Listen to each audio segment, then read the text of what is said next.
Vishnu ശാലിനിയുടെ latest എപ്പിസോഡിൽ സത്യമോളുടെ ആ ചോദ്യങ്ങൾക്കൊന്നും ശാലിനിക്ക് ഉത്തരമില്ലാതെ നിൽക്കുമ്പോൾ സത്യഭാമയുടെ വീട്ടിലും അതേസമയം പപ്പിയെ കൊണ്ടുവന്നിട്ട് സത്യഭാമ അങ്ങോട്ട് വഴക്ക് പറയുകയാണ്. ഹാളിൽ വെച്ച് തന്നെയാണ് സംഭവം. എല്ലാവരും ഉണ്ട്, രോഹിത്തും ശ്യാമയും പിന്നെ പിള്ളയും വിഷ്ണുവും രാഘവൻ നായരും ഒക്കെ ഉണ്ട്. അന്നേരം നീ എത്രയുണ്ടെന്നാണ് നിൻ്റെ വിചാരം, നേരെ പോലീസ് സ്റ്റേഷനിൽ പോയിരിക്കുന്നു എന്നും പറഞ്ഞ് ആകെ അങ്ങ് വഴക്ക് പറയുകയാണ്. അന്നേരം ഭാമയെ മാദ്യം നിർത്ത്, അത് കുഞ്ഞല്ലേ എന്നൊക്കെ രാഘവൻ നായർ പറയുമ്പോൾ രാഘവൻ നായരെ വഴക്ക് പറയുന്നുണ്ട്. കുഞ്ഞാണെന്നാണ് ഞാനും കരുതിയത്, ഇന്ന് ഇവിടെ പോലീസ് സ്റ്റേഷനിൽ കയറി, നാളെ കോടതിയിൽ കയറും എന്നൊക്കെ പറയുമ്പോൾ അതൊക്കെ കഴിഞ്ഞില്ലേ അമ്മയെന്നൊക്കെ വിഷ്ണുവും ചോദിക്കുന്നുണ്ട്. അന്നേരം നിനക്ക് നീ തള്ളിവിട്ടതായിരിക്കും, അച്ഛനും മോനും കൂടി തള്ളിവിട്ടതായിരിക്കും ഈ കുഞ്ഞിനെ, ആരെങ്കിലും കണ്ടുപിടിച്ച് തന്നാലും നിനക്ക് ലാഭമായല്ലോ എന്നൊക്കെ പറഞ്ഞങ്ങ് ആകെ വഴക്ക് പറയുകയാണ്. തുടർന്ന് മതി സത്യാമ്മ, അത് ആലോചിച്ച് ഇനി BP കയറ്റണ്ടെന്ന് രോഹിത്തും പറയുകയാണ്. അന്നേരം ഇനി നിങ്ങളോടാണ് എനിക്ക് പറയാനുള്ളത്, സ്വന്തം കുഞ്ഞ് എവിടെ പോയി എന്ത് ചെയ്യുന്നു നിങ്ങൾ അന്വേഷിക്കേണ്ടതെന്ന് ശ്യാമയോട് രോഹിത്തിനോടുമാണ് പിന്നീട് ഭാമയുടെ ദേഷ്യം. അന്നേരം ഞങ്ങളിതൊന്നും ചിന്തിക്കുന്നില്ലല്ലോ, ഇത് ഇങ്ങനെയൊക്കെ കുട്ടി ചെയ്യുമെന്ന് ഞങ്ങൾ അറിഞ്ഞോന്നിങ്ങനെ ശ്യാമ ചോദിക്കുമ്പോൾ അറിയണമെന്ന് പറഞ്ഞ് അവരെങ്ങോട്ട് വഴക്ക് പറയുകയാണ്.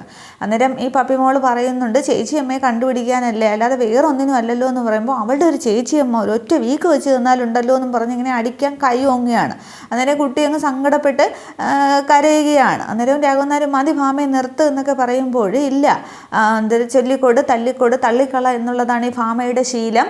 അത് മൂന്നിനും ഈ ഭാമയ്ക്ക് ഒരു മടിയുമില്ല. ഭാമയുടെ വാക്ക് തെറ്റിച്ച് ചലിച്ചവരാരും വീട്ടിന് പുറത്തായിട്ടേ ഉള്ളൂ എന്നിങ്ങനെ പറയുകയാണ്. ശാലിനി ഉദ്ദേശമാണ് വിഷ്ണുവിനെ നോക്കുക തന്നെയാണ് പറയുന്നത്. അത് വിഷ്ണുവിന് മനസ്സിലാകുന്നുണ്ട്. വിഷ്ണു ഇങ്ങനെ ഭാമയെ തന്നെ നോക്കുകയാണ്. തുടർന്ന് ഈ കുട്ടിയാണെങ്കിൽ ആകെ സങ്കടപ്പെട്ട് കരഞ്ഞു. ഭാമ വീണ്ടും വഴക്ക് പറയും തോറും സങ്കടപ്പെട്ട് അങ്ങ് മുകളിലേക്ക് കയറി ഓടുകയാണ്. അന്നേരം ശ്യാമ ഇങ്ങനെ പുറകെ പോകാൻ തുടങ്ങുമ്പോൾ നിൽക്കി പോണ്ട എന്ന് പറഞ്ഞ് ശ്യാമയെ പിടിച്ച് നിർത്തുന്നുണ്ട്. അന്നേരം സത്യാമ്മയെ മോള് എന്നിങ്ങനെ ശ്യാമ പറയുമ്പോൾ ചെയ്ത തെറ്റാണെന്ന് അവൾക്ക് ബോധ്യമാകട്ടെ, അതിന് തന്നെയാണ് ഞാൻ വഴക്ക് പറഞ്ഞത്, ആരും പിന്നിരിക്കാനായിട്ട് പുറകെ പോകണ്ട എന്ന് പറഞ്ഞിട്ട് ഭാമ അങ്ങ് എല്ലാവരും ഇങ്ങനെ ദേഷ്യത്തോട് നോക്കിയിട്ട് അങ്ങ് അകത്തേക്ക് കയറി പോവുകയാണ്, റൂമിനകത്തേക്ക് പോകുന്നുണ്ട്. അതേസമയം രോഹിത്തിന് അങ്ങ് ആകെ വിഷമാവുന്നുണ്ട്. ശ്യാമയ്ക്കും വിഷ്ണുവിനും രാഘവനാർക്കും ഒക്കെ വിഷമാവുകയാണ്.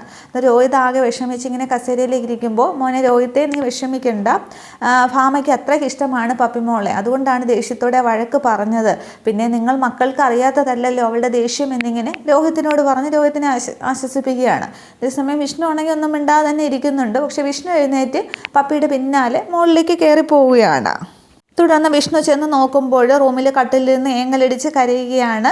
പപ്പി എവിടെ? പക്ഷേ വിഷ്ണു അടുത്തേക്ക് ചെല്ലുന്നില്ല. ഇതേസമയം ശാലിനിയുടെ വീട്ടിലും ഇത് ലാസ്റ്റ് ആൻഡ് ഫൈനൽ വാർണിംഗ് ആണ് എന്നിങ്ങനെ പറയുമ്പോൾ സത്യം ഇങ്ങനെ കൈയും കെട്ടി നിൽക്കുകയാണ്, തലകുലിക്ക് നിൽക്കുകയാണ്. തുടർന്ന് ഗോ എന്നിങ്ങനെ പറയുമ്പോൾ ഓടിയങ്ങ് അകത്തേക്ക് അങ്ങ് കയറി പോവുകയാണ്. തുടർന്ന് ശാരദാമ്മ എന്തോ പറയാനായിട്ട് വരുമ്പോൾ അമ്മ ഒന്നും പറയണ്ട എന്ന് പറഞ്ഞിട്ട് ശാലിനി അങ്ങ് എഴുന്നേക്കാൻ തുടങ്ങിയാണ്. പക്ഷേ ശാരദാമ്മ ശാലിനിയെ വിടുന്നില്ല, പിടിച്ച് നിർത്തുകയാണ്. ഇവിടെ സത്യമല്ല തെറ്റുകാരി, അവൾ ചെയ്തതിൽ എന്താ കുഴപ്പം എന്നിങ്ങനെ ചോദിക്കുമ്പോൾ ഞാൻ പറഞ്ഞു അവളോട് പോലീസ് സ്റ്റേഷനിൽ പോകാൻ എന്ന് പറഞ്ഞിട്ട് ശാലിനി അങ്ങോട്ട് ദേഷ്യപ്പെടുകയാണ്. അന്നേരം നീ പറയേണ്ട ആവശ്യമൊന്നുമല്ല, നിന്നെ പോലെ മനസ്സും എല്ലാം ഉള്ളവർ തന്നെയാണ് വിഷ്ണുവും പപ്പിയും സത്യയും ഒക്കെ. അവൾ വിഷ്ണുവിൻ്റെ പിന്നെ പപ്പിയുടെ ചേച്ചിയമ്മ അന്വേഷിച്ചല്ലേ പോയത്, മനസാക്ഷി ഉള്ളത് കൊണ്ട് തന്നെയാണ് പോയത് എന്നിങ്ങനെ കുറേ കാര്യങ്ങൾ പറയുമ്പോൾ ശാലിനിക്ക് ഇങ്ങനെ ഉത്തരവില്ലാതെ നോക്കിക്കൊണ്ട് നിൽക്കുകയാണ്. ഇവിടെ തെറ്റ് ചെയ്തത് പപ്പിയുടെ വല്യച്ഛനോ സത്യയോ വിഷ്ണുവോ പിന്നെ പപ്പിമോളോ ആരുമല്ല, പപ്പിമോളുടെ ചേച്ചിയമ്മയാണ് തെറ്റ് ചെയ്തത്.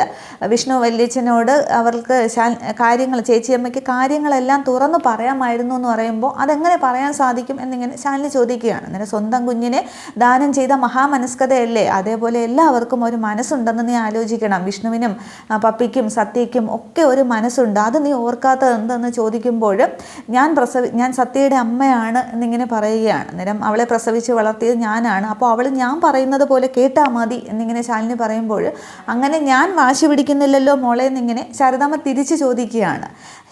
ശാലിനി ശാരദാമ്മ പറയുന്നത് പോലെ കേൾക്കണമെന്ന് ശാരദാമ്മ വാശി പിടിക്കുന്നില്ലല്ലോ എന്ന്. അന്നേരം ശാലിനിക്ക് ഉത്തരമില്ലാതെ നിൽക്കുകയാണ്.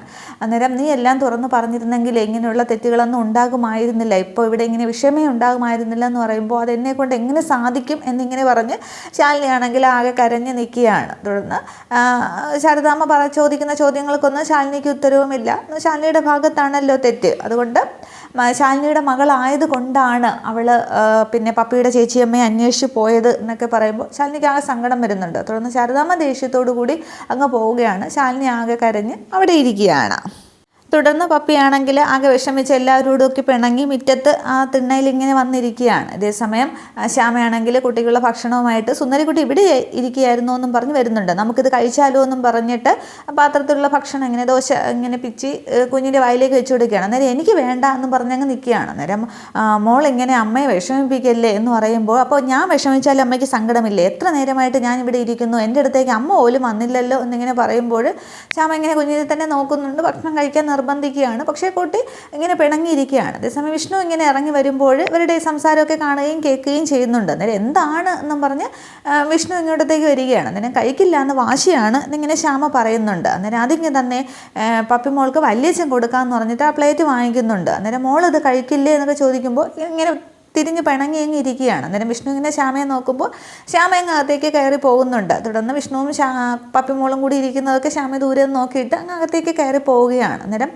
നമുക്കിത് കഴിക്കണ്ടേ എന്ന് ചോദിക്കുമ്പോൾ പപ്പിമോളാണെങ്കിൽ വീണ്ടും പിണങ്ങിയിരിക്കുകയാണ്. അന്നേരം പപ്സ് വല്യച്ഛൻ്റെ പൊന്നെ എന്നൊക്കെ വിളിക്കുമ്പോൾ എന്നെ സോപ്പിടാൻ നോക്കണ്ട, പോ വല്യച്ഛാന്നും പറഞ്ഞ് ഇങ്ങനെ തള്ളുകയൊക്കെ ചെയ്യുകയാണ്. അന്നേരം അപ്പോൾ വല്യച്ഛനോട് ഇഷ്ടമില്ലല്ലേ എന്ന് പറയുമ്പോൾ വല്യച്ഛനെ എനിക്ക് ഇഷ്ടമാണ് എന്നിങ്ങനെ പപ്പിമോൾ പറയുകയാണ്. എങ്കിൽ വല്യച്ഛനോട് ഇഷ്ടമുണ്ടെങ്കിൽ പപ്പിമോൾ വാതുറക്കുമെന്ന് പറഞ്ഞിട്ട് കുഞ്ഞിനെ നോക്കാതെ വിഷ്ണു ഇങ്ങനെ ദോശ എടുത്തിട്ട് കുഞ്ഞിൻ്റെ വായ്ക്ക് അടുത്തേക്ക് കൊണ്ടുവരികയാണ്. പക്ഷേ പപ്പിമോളെ നോക്കുന്നില്ല. അന്നേരം പപ്പിയാണെങ്കിൽ ഇങ്ങനെ തുറന്ന് ആ ഭക്ഷണം അങ്ങ് വായിക്കകത്താക്കുകയാണ്. അന്നേരം കൊള്ളാമല്ലോ, അപ്പോൾ വല്യച്ഛന് ഇഷ്ടമുണ്ടല്ലേ, എങ്ങനെയുണ്ട്, ടേസ്റ്റ് ഉണ്ടോ എന്ന് ചോദിക്കുമ്പോൾ കൊള്ളാമെന്ന് പറയുകയാണ്. അന്നേരം ഇത് വെറും ഭക്ഷണം മാത്രമല്ല, വല്യച്ഛൻ്റെ സ്നേഹം കൂടി കൂട്ടിയതാണ് എന്ന് പറഞ്ഞ് വീണ്ടും വീണ്ടും കൊടുക്കുകയാണ്. അന്നേരം എൻ്റെ സ്നേഹം ഞാൻ ഇപ്പോൾ വല്യച്ഛന് തരാമെന്ന് പറഞ്ഞിട്ട് അതിൽ നിന്നെടുത്ത് വിഷ്ണുവിൻ്റെ വായിലേക്ക് വെച്ച് കൊടുക്കുകയാണ്. അന്നേരം വിഷ്ണുവിന് ആകെ സന്തോഷമാവുന്നുണ്ട്. തുടർന്ന് അവർ അങ്ങോട്ടും ഇങ്ങോട്ടും ഒക്കെ കൊടുക്കുകയാണ്. ഇത് മുഴുവൻ കഴിക്കണം എന്നൊക്കെ പറയുകയാണ്.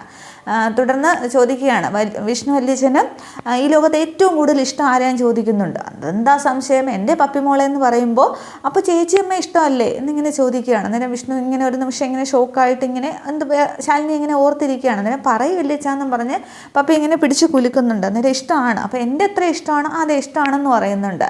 അന്നേരം പിന്നെന്താ അന്വേഷിച്ച് കണ്ടുപിടിക്കാത്തതെന്ന് ചോദിക്കുമ്പോൾ വിഷ്ണു വീണ്ടും ശാലിനിയെക്കുറിച്ച് ഇങ്ങനെ ഓർത്തിരിക്കുകയാണ്. വീണ്ടും പപ്പി ഇങ്ങനെ പിടിച്ച് കുലുക്കിയിട്ട് പറയുമെന്ന് പറയുമ്പോൾ ഒരുപാട് അന്വേഷിച്ചാണ്, പക്ഷെ കണ്ടെത്താനായിട്ട് സാധിച്ചില്ല എന്ന് പറയുമ്പോൾ വിഷമിക്കണ്ട കേട്ടോ, ഞാൻ കണ്ടുപിടിച്ച് തരാൻ ചേച്ചിയമ്മയെന്ന് പറയുകയാണ്. അതിൻ്റെ ഒരു പ്ലാനൊക്കെ ഉണ്ടെന്ന് പറയുമ്പോൾ അതെന്താണെന്ന് പറയുമെന്ന് പറയുകയാണ് വിഷ്ണു. അതൊക്കെ സീക്രട്ടാണ്, അതൊക്കെ ഞാൻ കാണിച്ചു തരാമെന്ന് പറയുന്നുണ്ട്. തുടർന്ന് ചേച്ചിയമ്മയെ കണ്ടുപിടിച്ചാൽ ഇവിടേക്ക് കൊണ്ടുവരാനായിട്ട് സത്യമ്മ സമ്മതിക്കുമെന്ന് പപ്പിമോള് ചോദിക്കുകയാണ്. അന്നേരം സമ്മതിക്കുമായിരിക്കും എന്ന് പറയുമ്പോൾ ഞാൻ ഇപ്പോൾ വരാം കേട്ടോ എന്നും പറഞ്ഞ് പപ്പിമോളങ്ങ് അകത്തേക്ക് ഓടുകയാണ്. അന്നേരം ഇത് കഴിച്ചിട്ട് പോകുമെന്ന് പറയുമ്പോൾ വേണ്ട വിഷ്ണു വെച്ചാൽ ഞാൻ ഇപ്പോൾ വരാം എന്ന് പറഞ്ഞിട്ട് പപ്പിമോളങ്ങ് അകത്തേക്ക് പോകുന്നുണ്ട്. ഇതേസമയം ശാരദമ്മയുടെ വീട്ടിൽ ശാലിനിയോടൊപ്പം ഉറങ്ങാൻ കിടക്കുകയാണ് സത്യമോള്. ശാലിനിയാണെങ്കിൽ ഉറങ്ങിക്കഴിഞ്ഞു, പക്ഷെ സത്യ ഉറങ്ങിയിട്ടില്ല. സത്യയാണെങ്കിൽ പോലീസ് സ്റ്റേഷനിൽ വെച്ച് സത്യഭാമ വഴക്ക് പറഞ്ഞതൊക്കെ ഓർത്തിങ്ങനെ കിടക്കുകയാണ്. കുറച്ച് സമയം കഴിയുമ്പോൾ സത്യമോൾ ഉറങ്ങുന്നുണ്ട്. പക്ഷേ ഉറക്കത്തിൽ സത്യ സ്വപ്നം കാണുകയാണ്. കാല് വയ്യാത്ത ഒരാൾ കമ്പം കുത്തിപ്പിടിച്ചുകൊണ്ട് ഒരു കുഞ്ഞിനെ ഇങ്ങനെ തോളിലിട്ട് കൊണ്ടുപോകുന്ന അതൊരു നെഗറ്റീവ് ഫിലിം പോലെയാണ് കാണിക്കുന്നത്. സത്യമോളെ ആരോ പിടിച്ചുകൊണ്ട് പോകുന്നതായിട്ട് സത്യമോൾ തന്നെ സ്വപ്നം കാണുന്നതാണ്. അന്നേരം അമ്മയെന്നും പറഞ്ഞ് ഞെട്ടി ഉറക്കത്തിലങ്ങ് വിളിച്ചുകൊണ്ടങ്ങ് ചാടി എഴുന്നേൽക്കുകയാണ്. അന്നേരം ശാലിനി ഉണരുന്നുണ്ട്. അന്നേരം എന്താ പറ്റിയെന്ന് ചോദിക്കുമ്പോൾ ഇങ്ങനെ നെറ്റിയൊക്കെ പിടിച്ച് നോക്കുമ്പോൾ പനി പോലെ കാണിക്കുകയാണ്. അന്നേരം ശാരദാമ്മ അടുത്ത മുറിയിൽ നിന്ന് ഓടി വരുന്നുണ്ട്. അന്നേരം എന്ത് പറ്റിയെന്ന് ചോദിക്കുമ്പോൾ എന്തോ സ്വപ്നം കണ്ടാണെന്ന് തോന്നുന്നു, ഇപ്പോൾ തീ പോലെ പൊള്ളുന്നു എന്നിങ്ങനെ പറയുമ്പോൾ സിറപ്പ് എവിടെയാണ് വെച്ചിരിക്കുന്നതെന്ന് പറഞ്ഞിട്ട് ശാരദാമ്മ ടേബിളിൽ നിന്നും മരുന്നെടുത്ത് ശാലിനിയുടെ കയ്യിലേക്ക് കൊടുക്കുകയാണ്. അന്നേരം ഇത് കുടിക്കുമെന്ന് പറയുമ്പോൾ സത്യം ആദ്യമൊന്നും കുടിക്കുന്നില്ല, സമ്മതിക്കുകയാണ്, മുഖമൊക്കെ മാറ്റിക്കളയുകയാണ്. അന്നേരം എൻ്റെ പൊന്നത് കുടിക്കുക, അമ്മയുടെ മുത്തല്ലേ എന്നൊക്കെ പറയുമ്പോൾ അത് കുടിക്കുന്നുണ്ട്. അന്നേരം ഇത്രയും നേരം ഒരു കുഴപ്പമില്ലായിരുന്നു, എന്തു പറ്റിയോ എന്തോ എന്നിങ്ങനെ പറയുകയാണ്. ശാലിനി പറയുമ്പോൾ എന്നെ കൊണ്ടൊന്നും പറയിപ്പിക്കണ്ട എന്ന് പറഞ്ഞിട്ട് ശാരദാമ്മ ദേഷ്യപ്പെട്ടിട്ട് ആ മരുന്ന് കുപ്പി അതേപോലെ മേശപ്പുറത്തേക്ക് വെച്ചിട്ട് ശാരദാമ്മ അങ്ങ് പോവുകയാണ്. തുടർന്ന് കിടക്കാൻ പറയുമ്പോൾ സത്യ കിടക്കുന്നുണ്ട്. അന്നേരം ഒന്നും പേടിക്കേണ്ട, അമ്മ അടുത്തുണ്ട്, ഉറങ്ങിക്കോ എന്നൊക്കെ പറയുമ്പോൾ ഇങ്ങനെ സത്യ കണ്ണടക്കുകയാണ്. തുടർന്ന് ശാലിനിയാണെങ്കിൽ സത്യമോട് നെറ്റിയിലേക്ക് ഒരു മുത്തമൊക്കെ കൊടുക്കുകയാണ്. മോളോടുള്ള പ്രതിഷേധമോ വാശിയോ ഒന്നുമല്ല അമ്മ കാണിക്കുന്നത്, അമ്മയോടുള്ളത് തന്നെയാണ്. എൻ്റെ പൊന്നുമോൾ അമ്മയോട് ക്ഷമിക്കുക, അതേ ഇപ്പം നിവർത്തിയുള്ളൂ എന്ന് പറഞ്ഞിട്ട് കുഞ്ഞിനെ തലോടി ശാലിനി അടുത്ത് ഇരിക്കുകയാണ്. തുടർന്ന് പിറ്റേന്ന് രാവിലെ ശാലിനിയാണെങ്കിൽ ഇങ്ങനെ ഹാളിലിരുന്ന ഫയലൊക്കെ നോക്കിക്കൊണ്ടിരിക്കുമ്പോൾ സ്കൂളിലേക്ക് പോകാനായിട്ട് റെഡിയായി യൂണിഫോമൊക്കെ ഇട്ട് ബാഗൊക്കെ എടുത്ത് സത്യമോൾ വരികയാണ്. എന്നിട്ട് സ്കൂളിലേക്കോ, സുഖമില്ലാത്തതല്ലേ, പോകണ്ടായിരുന്നല്ലോ എന്നിങ്ങനെ ശാലിനി ചോദിക്കുമ്പോൾ പനി വിട്ട് മാറിയല്ലോ, അപ്പോൾ പിന്നെ പോകാം എന്നിങ്ങനെ പറയുകയാണ്.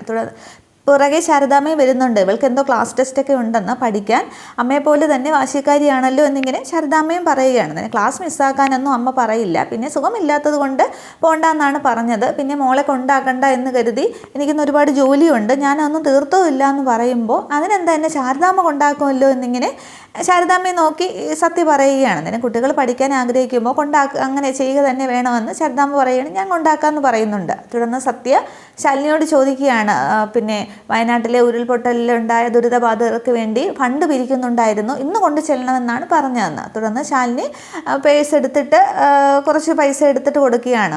അവർക്ക് വേണ്ടിയിട്ടല്ലേ, ഒട്ടും കുറയ്ക്കണ്ട എന്ന് പറയുകയാണ്. കുറച്ചധികം പൈസയുണ്ട്. അന്നേരം സത്യ അത് വാങ്ങിച്ചിട്ട് ബാഗിലേക്ക് വെക്കുന്നുണ്ട്. പക്ഷേ ശാലിനി ഇങ്ങനെ സങ്കടത്തോടെ നോക്കിയിട്ട് സത്യ മനസ്സിൽ പറയുകയാണ്, കള്ളം പറഞ്ഞ് പൈസ വാങ്ങിക്കുന്നതിൽ ദുഃഖമുണ്ടമ്മേ, പക്ഷേ ഇതല്ലാതെ വേറെ നിവർത്തിയില്ല എന്നിങ്ങനെ പറയുകയാണ്. അന്നേരം സത്യം ഇങ്ങനെ നോക്കിക്കൊണ്ടിരിക്കുമ്പോൾ എന്താണെന്ന് ചോദിക്കുകയാണ്. തുടർന്ന് ഇതിലൊന്നുമില്ല എന്ന് പറയുന്നുണ്ട്. തുടർന്ന് ശാരദാമ്മ ഇപ്പോൾ വരാമെന്ന് പറഞ്ഞിട്ട് ശാരദാമ്മ പുറത്തേക്ക് പോവുകയാണ്, വെളിയിലേക്ക് ഇറങ്ങുകയാണ്. തുടർന്ന് ഇനി വന്നേന്നും പറഞ്ഞ് ശാലിനി നെറ്റിയിലൊക്കെ ഒരു ഉമ്മയൊക്കെ കൊടുക്കുന്നുണ്ട്. അന്നേരം സത്യം എന്തോ പ്ലാൻ ചെയ്യുകയാണ് പൈസയൊക്കെ വാങ്ങിച്ചിട്ട്. തുടർന്ന് ശാരദാമ്മ പുറത്തുനിന്ന് വിളിക്കുമ്പോൾ സത്യം അങ്ങ് ശാരദാമ്മയോടൊപ്പം സ്കൂളിലേക്ക് പോകുന്നുണ്ട്.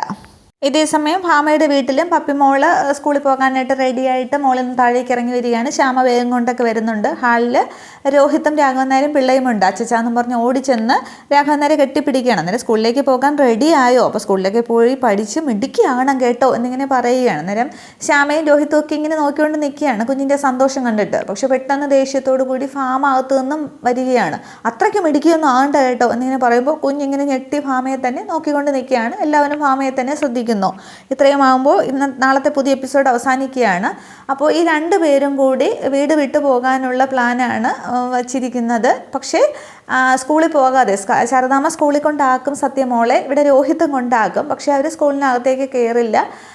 പുറത്തിറങ്ങിയിട്ട് വേറെ എവിടെയോ പോകാനുള്ള പ്ലാനാണ് അവർ കണ്ടെത്തിയിരിക്കുന്നത്, ചേച്ചിയമ്മയെ തിരിച്ചു കൊണ്ടുവരാൻ വേണ്ടിയിട്ട്. പക്ഷേ അതിന് എന്ത് സംഭവിക്കും എന്നുള്ളതൊക്കെ നമുക്ക് അടുത്ത എപ്പിസോഡിൽ കാണാം. Okay, thank you.